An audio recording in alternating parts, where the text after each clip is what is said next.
Wir kommen gerade vom Osterwochenende her und sicher, und ich hoffe es auf jeden Fall, habt ihr schöne Ostertage verbracht, so richtig kraftvolle Ostertage wieder. Wir können besinnen auf die Botschaft, die wir Christen ja feiern an Ostern, von der Auferstehung. Und natürlich, es dreht sich immer um den Jesus Christus, wo jeder irgendwie ein Bild hat. Und das ist etwas, was wir jetzt ein bisschen zusammen in diesem Live-Net-Talk genauer beleuchten werden. Neben anderen Aspekten. Ich freue mich sehr, dass da zwei Männer Platz genommen haben bei mir. Einerseits der Michi Dufner, er ist in der Leitung der FEG Schweiz und dort hier manches Jahr, jetzt muss man sagen, gesehen, Leiter oder von Jugendarbeit, FEG Jugend. 24 Jahre hat er das geprägt und jetzt inzwischen Ehe- und Familienbereich, wo du unter dir hast, unter anderem Michi, herzlich willkommen. Merci vielmals. Und andererseits ist auch der John Gradwell hier. Er ist Berner Oberländer, Region Thun daheim, 22 und steht vor seinem Theologiestudium und im Moment besucht er das Sprungbrett von der FEG und das ist auch etwas, was eben der Michi unter anderem noch leitet und koordiniert. Willkommen auch dir, gell? Ja, danke vielmals. John. Und wir steigen ein bisschen bei diesem Thema Influencer Nummer 1. Habe ich hier ein Kärtchen noch hergestellt, wo wir mal eine Ausgabe hatten als Live-Net mit Jesus CH Print. Zu dem, eben, wie sieht man Jesus, der keine Welt verändert wie er, da sind wir uns einig. Aber wie, dass man es darstellt, und wir haben die Chosen-Serie jetzt gerade gehabt, das ist vielleicht aktuell auch in aller Munde. Was haltet ihr so davon, wie man mit dem umgehen kann, eben so darstellen und Bilder von Jesus? Ich frage dich, John. So die Bilder von Jesus sind immer sehr kraftvoll. Sie geben uns so ein Bild, das er gelebt haben. Es schmückt die Welt meistens sehr aus, wo, ja, wenn wir die Bibel lesen, kommt das nicht immer auf die gleiche Art durch, es wird nicht immer so lebendig. Und viele Leute, die sich das vielleicht wünschen, oder ja, schauen sehr gerne so eine Chosen-Staffel und das ist sehr wertvoll in dem, was es bereichern kann. Es geht aber manchmal schon, bei jedem Bild, wo man sich so von so etwas macht, kann Fehler reinkommen und das ist ja, eine schwierige Thematik, aber es ist sicher etwas, was immer wieder spannend ist zu diskutieren. Ja, das beschäftigt mich eben stark, weil ich selber auch merke, es klingt etwas in mir an, in meinem Herz, wenn ich das schaue, oder Chosen. Aber jetzt haben wir auch einige Widerspruch gehabt aus dem Publikum, ein paar Einzelne, muss man eher sagen, die dann aber gesagt haben, ja, das geht gar nicht, der Chosen, wir warnen davor. Michi, was hast du da so beobachtet? Ja, das geht mir gleich. Gell? Ich habe viele Reaktionen oder auch Nachfragen, wie gehen wir mit dem um, eben bis zu dem, man muss es verbieten zum Schauen. Ich finde, wenn man verbietet, dann macht man es nur noch interessanter und letztendlich, glaube ich, ist ein guter Umgang mit dem Einfluss generell, ob jetzt der weltlich ist, ob der irgendwo christlich daherkommt, müssen wir immer uns überlegen, was für einen Einfluss lassen wir zu und wo steuert er uns durch. Ich liebe so Filme, die so, eben, wie es John auch gesagt hat, inspirierend sind, weil es mir einfach hilft, neue Drive überzukommen. Und das Ganze tue ich prüfen. Das heisst ja auch, wir sollen alles Gute nehmen und prüfen und dann das, was richtig ist und was gut ist, sollen wir behalten und den Rest wieder loslassen. Und so probiere ich es auch zu handhaben. Und ich merke jetzt gerade beim The Chosen, der hat bei mir ganz, ganz coole Momente ausgelöst, wo ich Inspiration bekommen habe und ich dann gemerkt habe, klar, das muss nicht so gewesen sein, aber es ist ja auch spannend, dass man es mal so ausschmücken und mal so denken darf. Absolut. Und wenn ich jetzt mal so darf fragen, wie sieht denn für euch eigentlich Jesus aus? Also wie stellst du dir das vor, weißt? Also welches Bild prägt er? Grundsätzlich sind wir sicher, oder bin ich jetzt sicher von Bildern wie aus dem Ben Hur-Film aus dem Alten prägt, oder jetzt auch vielleicht auch ein bisschen aus dem Chosen raus. Es ist so eine Serie Jesus, der halt in der Szene, die er immer dargestellt ist eigentlich immer sehr durch das Menschliche durchbricht. So jemand, der einfach eben ganz klar separat ist oder als separat erscheint, fast ein bisschen separat vom menschlichen Bosheit oder vom menschlichen Geschehen, wo wir uns als Menschen manchmal verwickeln. Es ist etwas, wo ja, er erscheint nicht immer so als Mensch. Also, ich glaube, Chosen tut das auch sehr, ist jetzt aber bei den Szenen, wo ich mich jetzt daran erinnere, etwas zum Beispiel aus dem Ben Hur-Film, wo Ben Hur selber ja, als Sklave, wenn es mir recht ist, oder einfach Gefangenschaft vorgeführt wird und er gibt ihm Wasser ist so jemand, der ja, oder wo er tut sich da entgegenstellen gegen Grausamkeit, die da immer geschieht, eben ein bisschen, kommt aus einer anderen Welt fast ein bisschen immer wieder rein. Das Jesus-Bild, die haben sie alle irgendwo geprägt, durch egal was für Sachen. Und wie gesagt, das ist etwas, wo ich finde, das Stichwort Prüfen ist etwas ganz Wichtiges. Wenn wir es nachher mit der Bibel entgegenstellen können sehen, wo haben sie jetzt etwas dazu gedichtet, was möglich ist, wo haben sie etwas dazu getan, wo man muss sagen, oder wo haben sie etwas, was echt genial ist dort. Oder das ist, ich finde, in den Shows nicht zu vieles so drin, wo es einfach, ihnen ist recht viel gut gelungen, aber ja, es sind auch nur Wünsche, ihnen wird nicht alles gelingen in dem Sinne. Also sollten wir dort eine gewisse Lockerheit gleich behalten im Ganzen?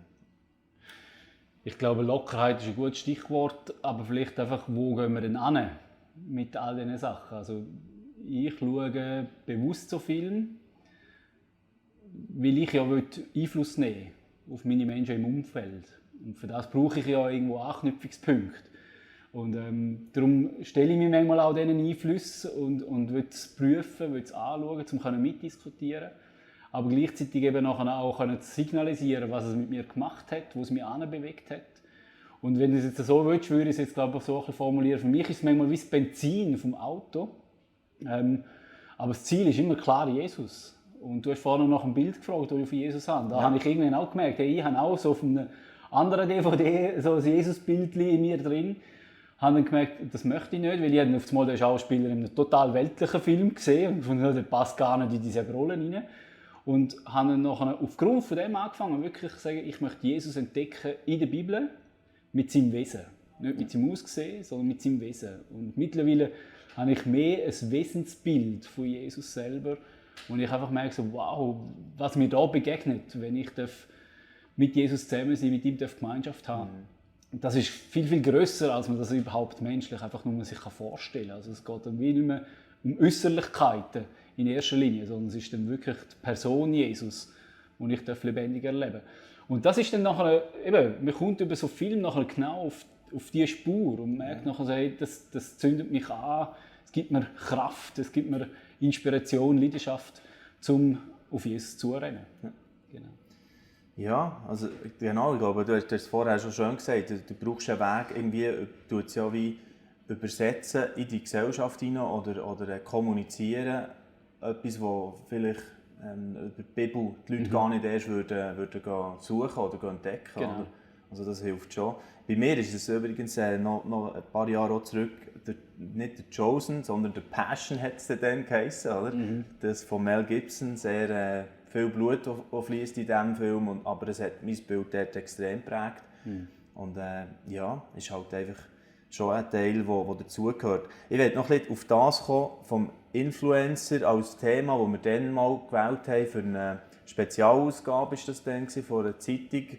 Und da habe ich auch von Bahnen gehört, ja, das kannst du nicht machen, Influencer Nummer 1. Da haben sie es brillant gefunden und da haben sie gesagt, das ist marketingmässig, das geht nicht. Nee. Was löst es für euch aus? Das Influencer-Thema drinnen? Ich finde Influencer oder Einfluss nehmen eines meiner Schlagwörter eigentlich seit den letzten paar Jahren. Weil wir uns immer wieder überlegen müssen, bin ich jetzt einfach Konsument? Beziehe ich einfach alles um mich herum? Oder bin ich der eben auch prägt, der Einfluss nimmt? Und ich glaube, wir sind schon gerufen zum Einfluss zu nehmen. Also nur wenn man jetzt das biblische Wort für Kirche nimmt, Ekklesia, die Herausgerufenen, dann merke ich so, für was sind wir rausgerufen? Um etwas wieder zurückzugeben, also Botschafter zu sein, um Kirche zu bauen, um Menschen zu erreichen.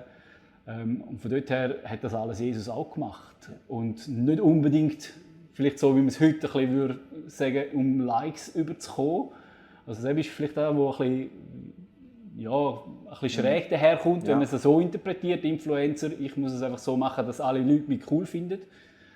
Um selbst geht es jetzt mir gar nicht bei diesem Begriff, sondern Influencer heisst, ich nehme Einfluss, sogar wenn der andere findet, das ist jetzt nicht unbedingt cool.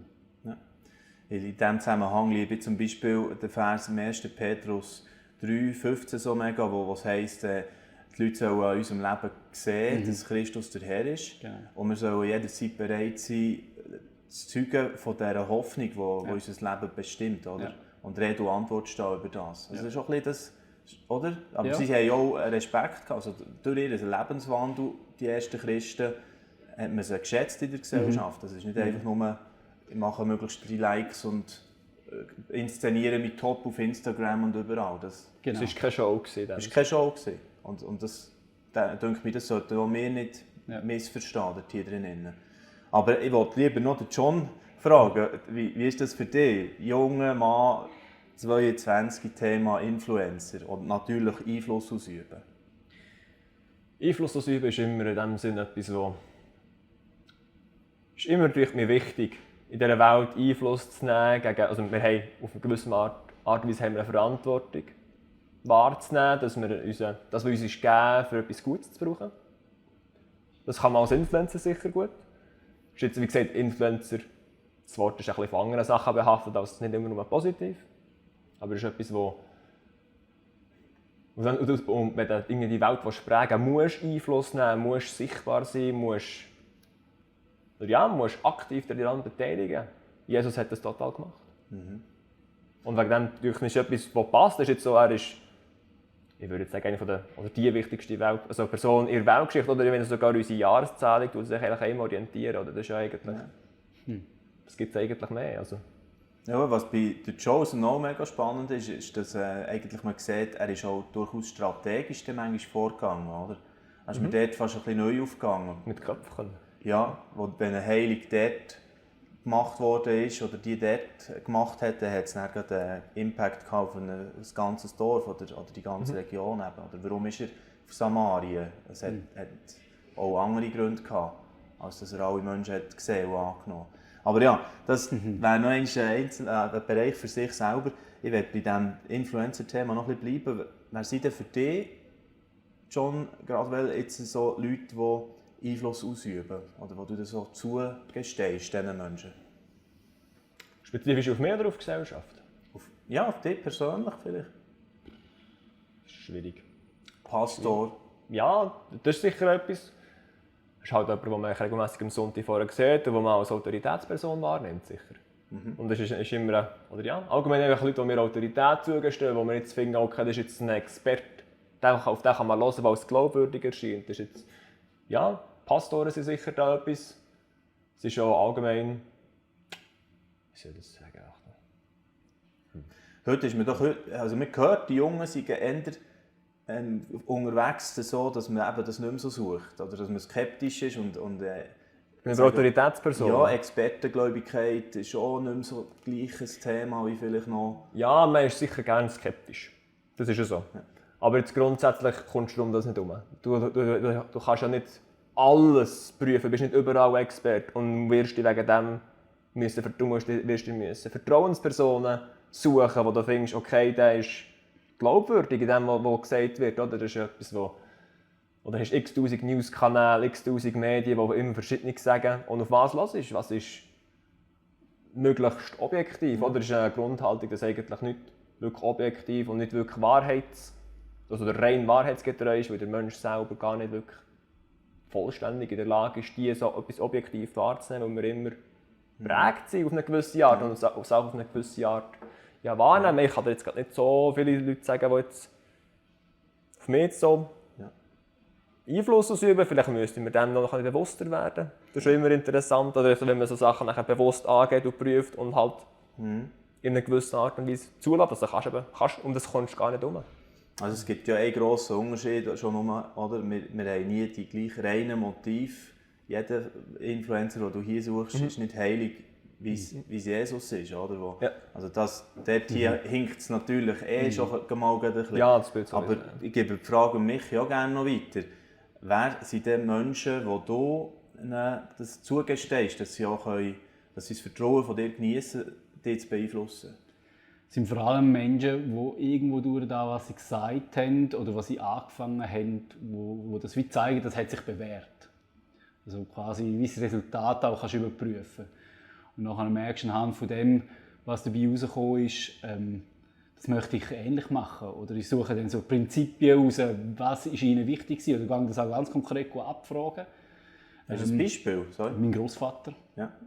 wo ich als das erlebt habe, die Ruhe in Person, mag mich ganz viele Situationen erinnern aus der Kindheit, wie er reagiert hat, wo ich ganz anders erwartet habe, dass man reagiert.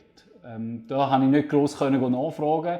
Er lebt nicht mehr, aber einfach so ein bisschen, das ist so ein Idealbild. Und anhand von dem natürlich dann auch, wo ich Leiter beobachte, Leiter hier bei uns in der Schweiz, wo ich aktiv dann wirklich so mich bei denen go vorstellen, kann man so sagen, und dann lernen aus ihrem Leben und fragen, hey, wie hast du das gemacht mit dem ganzen Struggle von Terminen, wie bist du durchgekommen, dass deine Ehe gehalten hat, was hast du gemacht, dass du auch im Alter noch Sex hast zum Beispiel, einfach so die ganzen Themen und dann nachher probiere ich zu lernen, offen zu sein für das auch dann nachher selber auszuprobieren, was funktioniert, genau. Ja, es war total spannend. Jetzt einfach mal einen Austausch zu haben. Ich meine, wir haben gar noch nicht gewusst, welches Thema. Ihr habt regelmässig so die Einblicke bei uns, bei LiveNet auch, geht andere Sachen anschauen von diesem Sprungbrett, eben, das du im Moment absolvierst, gell, John? Also das ist wie so das Prüfverfahren oder der Vorläufer für eben ein Studium zu machen oder ob man das will. Du hast dich jetzt entschieden, du machst Studium an der STH Basel nachher, gell? Ja, genau. Ab dem Herbst. Und die Frage vielleicht zum Schluss noch an dich, einfach, was motiviert einen jungen Mann wie dich, noch Theologie zu studieren? Es geht um Wahrheit. Es geht darum, herauszufinden, was das jetzt um einen richtigen Blickwinkel auf die Sachen, die uns überliefert wurden. Um das Wesen Gottes, also viele Atheisten finden, hey, das ist doch ein Rang, was in der Bibel steht, oder das zu prüfen nachher halt eben noch und nachher einfach genau bei der Diskussion teilzunehmen und zu sehen, was sich bewähren, was das tut. Genau, inwiefern, oder ja, für die ganze Sache können zu beurteilen, mit dem vertraut zu werden, oder? Das nachher auch weiterzugeben in dem Sinn. Und was es einfach schon nur einfach grundsätzlich heisst, wenn wir jetzt, was heisst, dass uns vergeben ist durch Jesus Opfer, oder du musst alles verstehen und der Hintergrund und genau so jetzt natürlich beim Theologiestudium gibt es noch mit darüber aus als nur die Weisung, die ich vorher gesagt habe. Aber es geht um Verstehen, es geht um Wahrheit. Super. Hey, danke euch beiden ganz herzlich, dass wir da so in einen Austausch hineingehen. Und ich tue auch gerne euch einladen, diskutiert doch gerne mit, wenn ihr auch eure Meinung platzieren wollt, so, hey, was finde ich eigentlich zu The Chosen oder zu Influencer-Thema oder was habe ich für ein Bild von Jesus. Es ist immer cool, wenn man da verschiedene Meinungen ein bisschen sammeln und ein bisschen hören kann, wie erlebt ihr das? Findet ihr es daneben, dass man das jetzt hypet mit The Chosen oder findet ihr es gut? Dann tut euch doch hier gerne äußern dazu, direkt bei den Kommentaren. Und vergesst auch nicht, doch noch ein Abo zu machen, wenn ihr das Video jetzt angetroffen habt und cool findet, dann seid ihr immer auf dem Laufenden bei den weiteren LiveNet-Talks. Würde mich freuen und jetzt wünsche ich euch eine gute Zeit und bis gleich wieder. Dieses Video ist nur möglich dank freiwilliger Unterstützung der Community. Unser Ziel ist es, täglich ein neues Video zu veröffentlichen. Um dieses Ziel zu erreichen, suchen wir 365 Videopartner, die uns mit je 150 Franken pro Jahr unterstützen. Als Videopartner trägst du direkt dazu bei, dass noch mehr Menschen das Evangelium hören und im Glauben ermutigt werden. Melde dich jetzt als Videopartner an unter www.livenet.ch/Videopartner.